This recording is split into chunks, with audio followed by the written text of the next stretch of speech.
Learning Journey Presentation. Term 4. Baik, sebelumnya saya akan bacakan mengenai sinopsis singkat tentang acara kita hari ini, yaitu Timun Emas.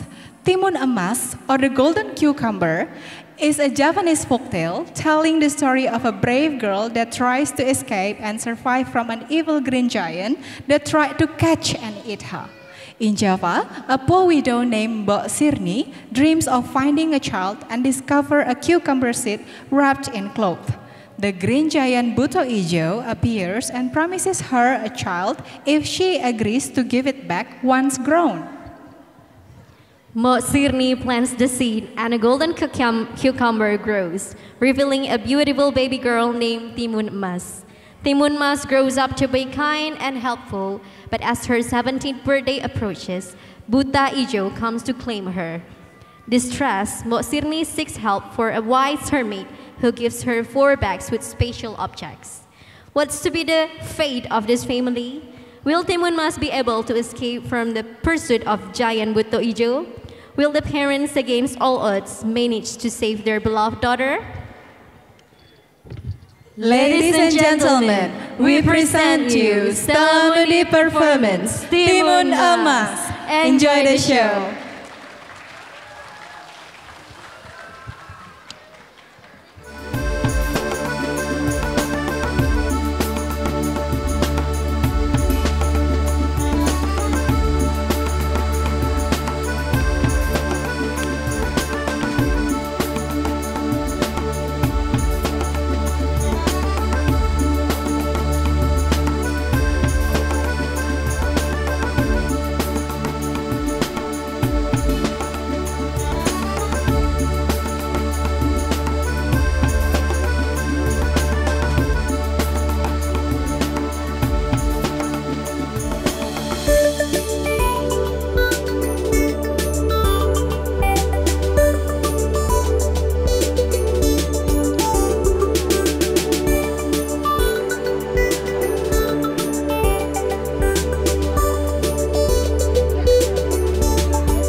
karena jangan menjadi malas. Hey! Ayo kawan, kita bersama menanam jagung di kebun kita.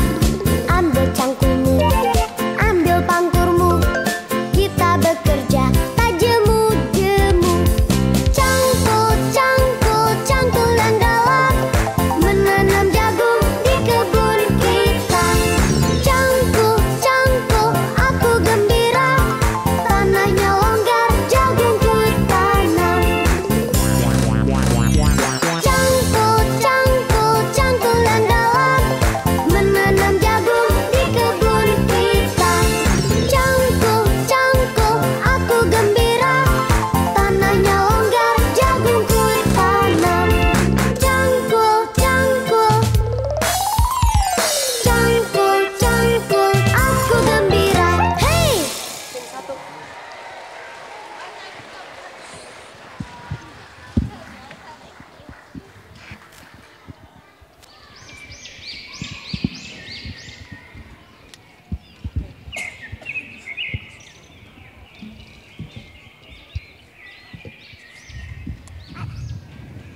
Ayo Pak, kita pulang. Saya sudah lelah sekali. Badan ini rasanya sakit sekali. Ya, ayo Bu, Isu bisa dibawa tempat nasi kesayanganmu. Nanti kalau tertinggal aku yang bayar bolak-balik. Sudah Pak. Pak Darus, Bu Darus, kami pamit duluan ya. Wah, sudah selesai berladang rupanya Bu. Ya, ini Bu. Kami pamit duluan ya. Mari.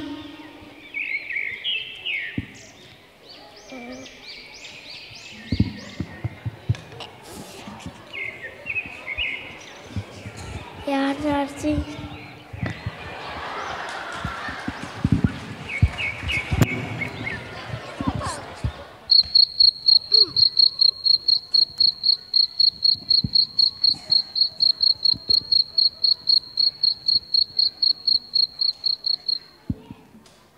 Wah, menuju kala ini Pak Karta. Wah, ayo Pak Darus, ambil kudanya. Waduh, Pak Karta sebentar lagi kalah ini. Waduh, sebentar Pak Bambang, saya lagi butuh konsentrasi ini. Maaf Pak Karta, saya semangat sekali melihat catur seperti ini.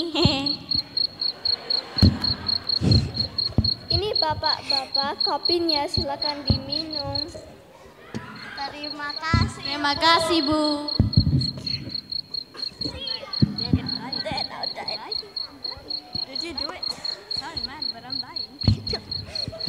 Andai saja kita punya seorang anak ya Pak, pasti rumah ini akan lebih ramai.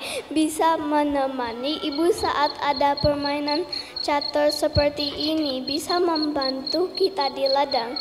Kita bisa ajak bermain.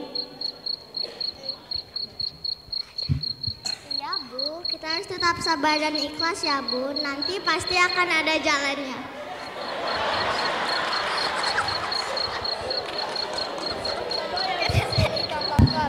Saya doakan yang terbaik untuk kalian. Terima kasih Pak Tambu. Sudah malam saya juga harus pulang. Terima kasih Pak Tambu. Saya pamit dulu. Iya Bu Sini yang sabar ya Bu. Iya saya pamit dahulu ya Pak Bu. Selamat malam. Hati-hati Pak. Kita harus tetap sabar ya Bu. Mari masuk ke dalam rumah. Sudah malam, kita harus beristirahat.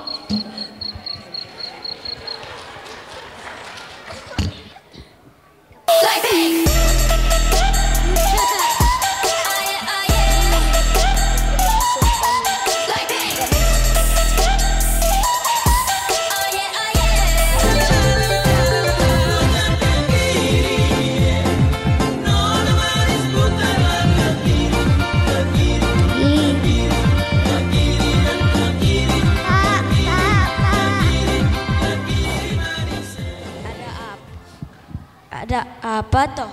Teriak-teriak seperti menang undian saja. Pak, saya bermimpi itu lagi Pak. Sudahlah Sirni, itu kan hanya mimpi. Sudah saya bilang kan. Pak, mimpi saya kali ini sangat jelas, Pak. Dalam mimpi saya, raksasa itu mengatakan dia akan memberikan kita seorang anak perempuan, Pak, cantik. Dan dia diminta saya ke belakang halaman kita ke pohon yang besar. Ayo, Pak. Aduh, kamu ini kalau sudah ada maunya selalu keras kepala. Ayo.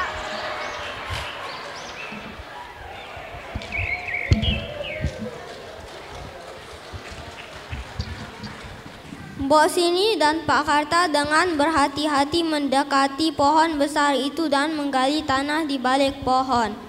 Lalu tiba-tiba terdengarlah suara raksasa di belakang Pak Karta dan Mbok Sini yang membuat mereka terkejut.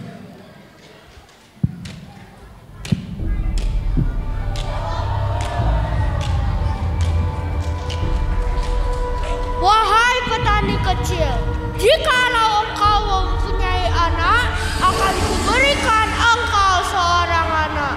Akan tetapi jika dia sudah berumur 6 tahun, kau harus memberikannya kepadaku biar aku bisa menyantap dia. Hahaha. Mbok Sini dan Pak Karta saling menatap takut dan penuh kegundahan. Namun dengan cepat Mbok Sini memberi jawaban kepada raksasa itu.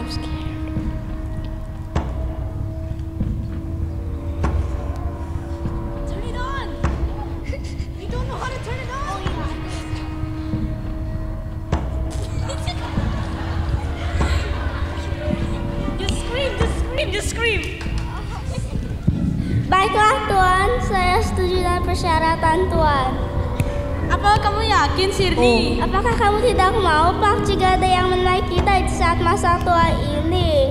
Wah, kamu benar, Sirni. Seorang anak pasti lebih baik. Tapi raksasa ini terlihat... Cepat, berikanlah jawaban. Jadi iya atau tidak? Iya Tuan, baik Tuan. Ayo Pak, bilang iya. Iya, Tuan. Apapun telah lakukan demi Sini dan keluargaku. Bagus, ini adalah biji ketimun. Rawatlah di ladangmu. Setelah 2 minggu akan ada buah ketimun yang lebih besar daripada buah ketimun yang lainnya. Buah ketimun itu juga berwarna emas. Di sanalah kau akan menemukan seorang anak. Ingatlah permintaanku dan janji kalian. Aku akan kembali ke sini lagi untuk menjemput santapan lezatku. Raksasa itu berlalu pergi.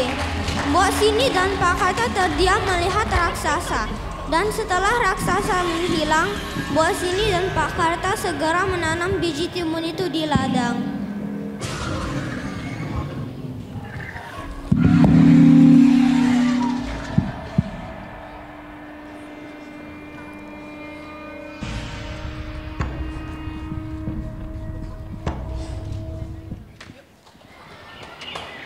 Dua minggu setelah Mbok Sini dan Pak Karta menanam biji timun, Mbok Sini dan Pak Karta yang sedang berjalan menuju ladang tiba-tiba terpaku melihat ada sebuah sinar emas dari arah tanaman timun yang diberikan raksasa itu, dan mereka segera berlari untuk mendekati sinar itu.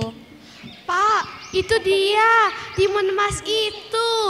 Ayo Pak, belah dengan hati-hati. Wah, benar Bu, besar sekali. Bapak akan belah timun ini. Perlahan Pak Karta membelah timun emas itu, dan sesaat suasana menjadi gelap dan terdengar suara tangisan bayi dari timun yang sudah dibelah oleh Pak Karta. Ibu cepat ke sini, lihatlah isi di dalam timun ini.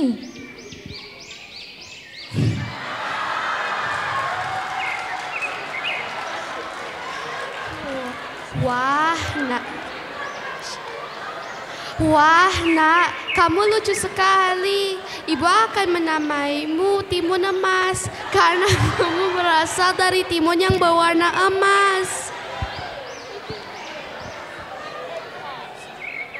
Mbok Sini dan Pak Karta merasa sangat bahagia Kemudian mereka pun membawa timun emas pulang ke rumah. Super.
Tahun berlalu, timun emas bertumbuh menjadi anak yang cantik dan jelita. Sore ini terlihat Pak Karta dan Mbak Sirni sedang berladang dan timun emas sedang bermain bersama temannya di ladang.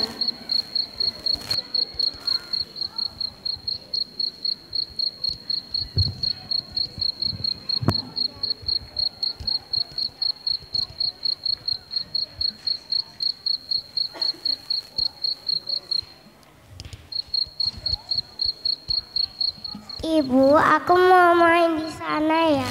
Iya nak, jangan main terlalu jauh. Baik Bu.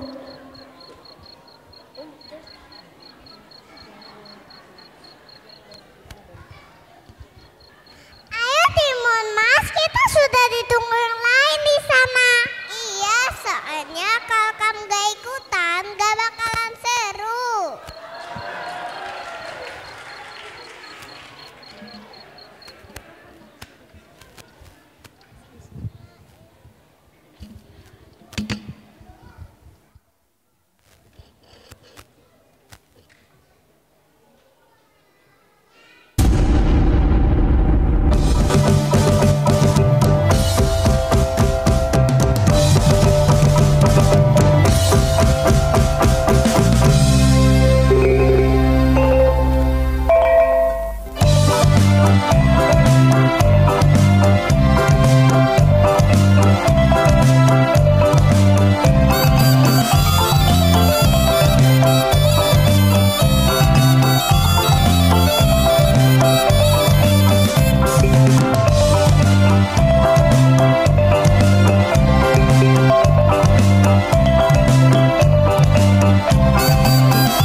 Waktu terus berjalan, tidak terasa sore menjelang. Pak Karta dan Mbak Karta masih berladang dan anaknya Timun Mas masih asal bermain bersama teman-temannya.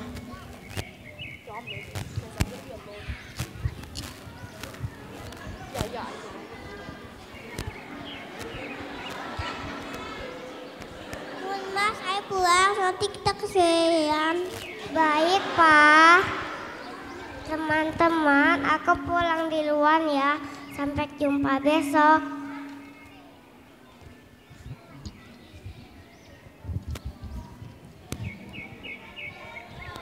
Akhirnya Mbak Sirni dan Pak Karta dan Timun Mas pun pulang.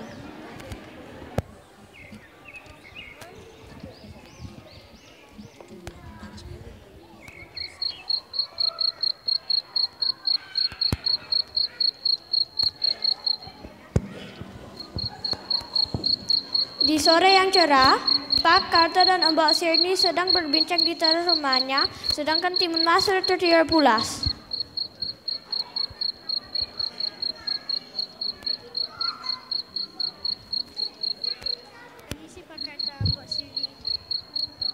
Pak Darus dan Bu Darus, ada apa gerangan kemari? Ini Pak, kami ada sedikit oleh-oleh dari kampung untuk Timun Emas. Wah, terima kasih ya Pak Darus, Bu Darus.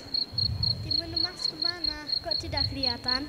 Oh Timun Mas sudah tidur, seharian main di ladang. Oh begitu, ya sudah. Kami pamit dulu ya. Selamat sore. Terima kasih, hati-hati ya. Saat Pak Darus dan Bu Darus berlalu, tiba-tiba datanglah raksasa yang membuat Mbak Sirni dan Pak Karta terkejut.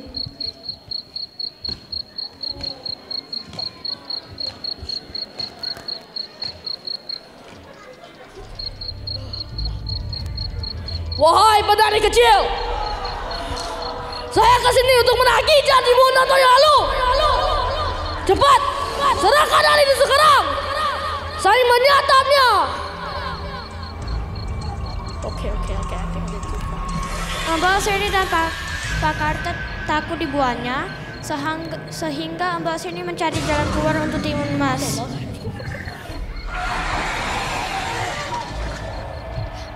Begini tuanku, maukah tuan datang ke sini 2 tahun lagi? Saya pikir semakin dia dewasa, semakin enak untuk dia santap.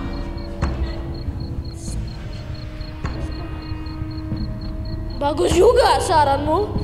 Baiklah, saya akan datang ke sini 2 tahun lagi untuk menagih janjimu. Setelah mendengar saran Mbak Sirni, Mbak raksasa pun pergi. Namun hati Mbak Sirni dan Pak Karta menjadi semakin resah dan takut.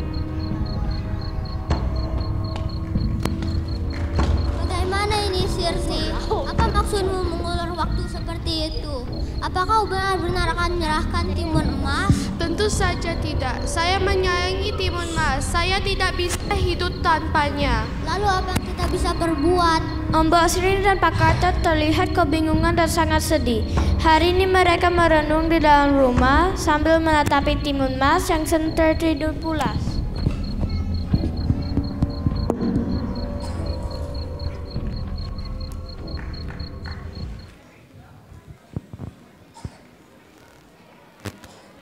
Dua tahun sudah berlalu dan hari terus berganti setelah kedatangan raksasa itu.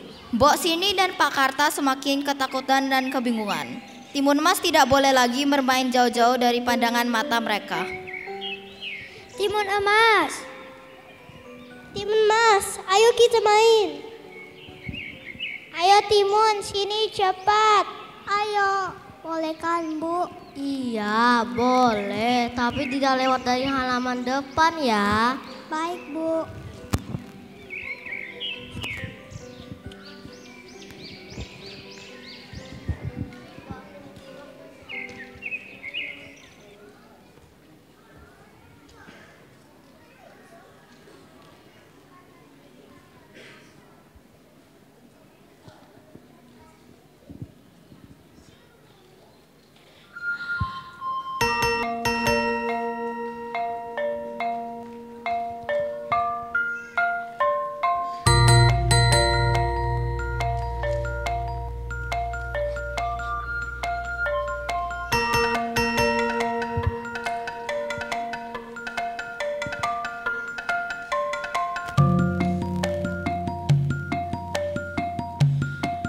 Cuplak-cuplak suweng, suwenge tengkel lenter, mambu ketundung kutel, pak empo lera-lere sopong guyun dele ake sir, sir pong dele kopong sir, sir pong dele kopong.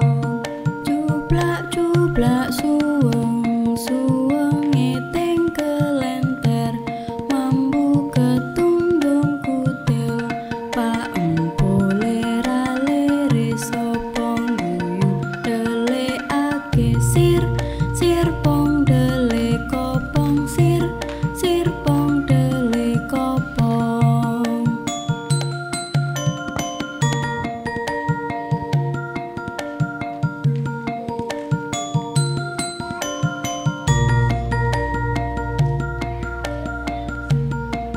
Cuplak-cuplak suweng, suwenge tengkel lenter, mambu ketundung kutel, pak empo lera-lere sopong guyun dele ake sir. Timun Mas pun berlari riang dan bermain bersama teman-temannya. Saat setelah bermain, Timun Mas mendekati ibunya yang dari kejauhan hanya memandang ke arahnya dengan tatapan sedih.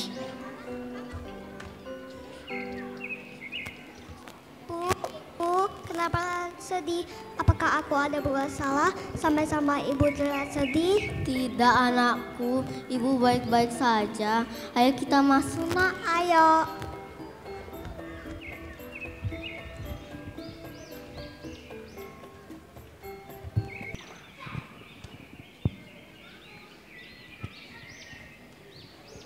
Kamu sakit sini. Pak, aku ini tidak mau menyerahkan Timun Mas kepada raksasa itu. Semenjak malam itu, aku tidak pernah bisa tidur dengan nyenyak. Dan semalam, aku bermimpi, Pak. Mimpi lagi. Sudahlah, jangan kau ambil pusing dengan mimpi itu. Kamu hanya kelelahan sini. Tapi Pak, dalam mimpiku semalam, aku bertemu dengan seorang petapa tua yang baik hati, Pak. Dia memberiku petunjuk untuk menyelamatkan Timun Mas. Timun harus lari dari rumah dengan membawa 4 benda. Biji timun, jarum, garam, dan terasi untuk melawan raksasa jahat itu, Pak. Timun Emas yang mendengar semua percakapan Mbok Sirni dan Pak Karta dari dalam rumah langsung berlari kepada ibunya. Apa? Raksasa jahat? Jadi ini yang membuat ibu terlihat terlalu sedih. Timun Mas, ibu dan papa sangat menyayangimu, nak. Kami tidak ingin menyerahkanmu kepada raksasa itu. Tapi seperti petunjuk petapa tua dalam mimpi ibu, hanya dirimu lah yang dapat menyelamatkan nyawamu, nak.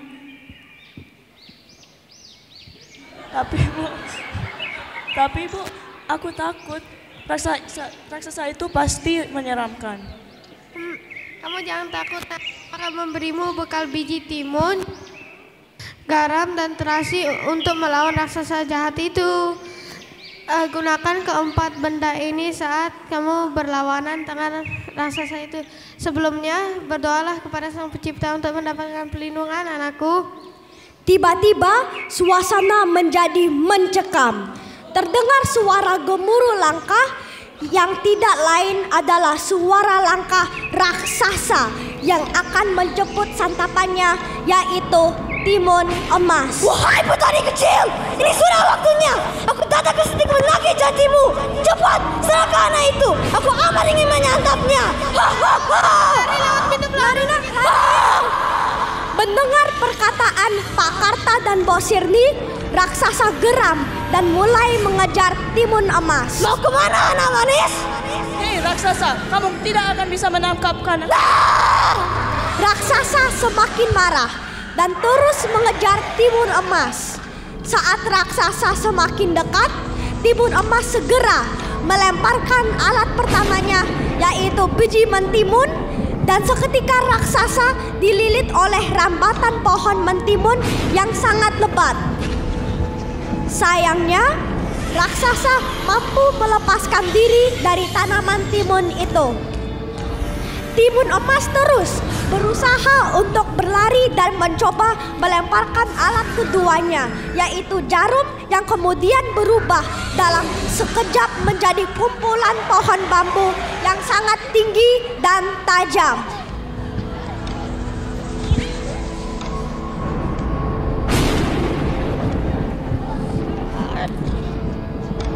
Namun lagi-lagi raksasa dapat melewati jebakan Timun Emas.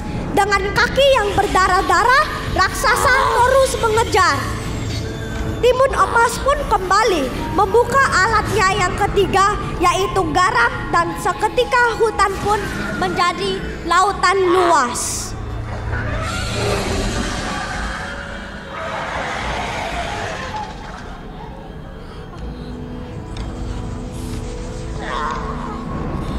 Lagi-lagi dengan kesaktiannya, raksasa juga dapat melewati lautan. Sampailah dengan alatnya yang terakhir. Timun Emas dengan penuh harap berdoa agar raksasa itu dapat musnah dengan alat terakhir yang diberikan oleh ibunya. Dan akhirnya Timun Emas yang dengan yakin menaburkan terasi ke arah raksasa. Dan seketika terbentuklah lautan lumpur yang panas juga mendidih. Akhirnya raksasa pun mati. Timun Emas bersyukur bisa memusnahkan raksasa itu. Dan ia nampak kelelahan dan terduduk lemas setelah dapat memusnahkan raksasa yang jahat.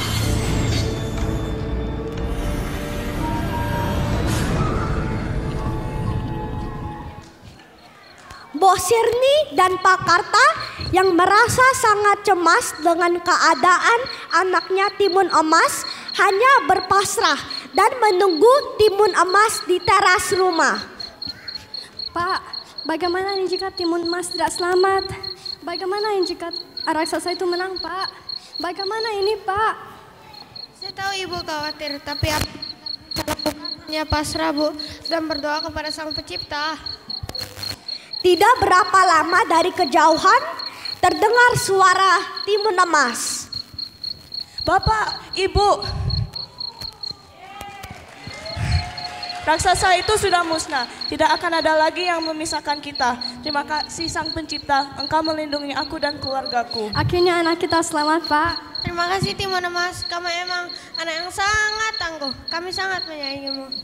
Mbok Sirni, Pak Karta, dan Timun Emas pun terlihat bahagia. Bisa berkumpul kembali bersama tanpa perlu takut lagi dengan ulah raksasa. Di akhir cerita, keluarga Mbok Sirni hidup bahagia.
Nanjung ka koncara nu gelis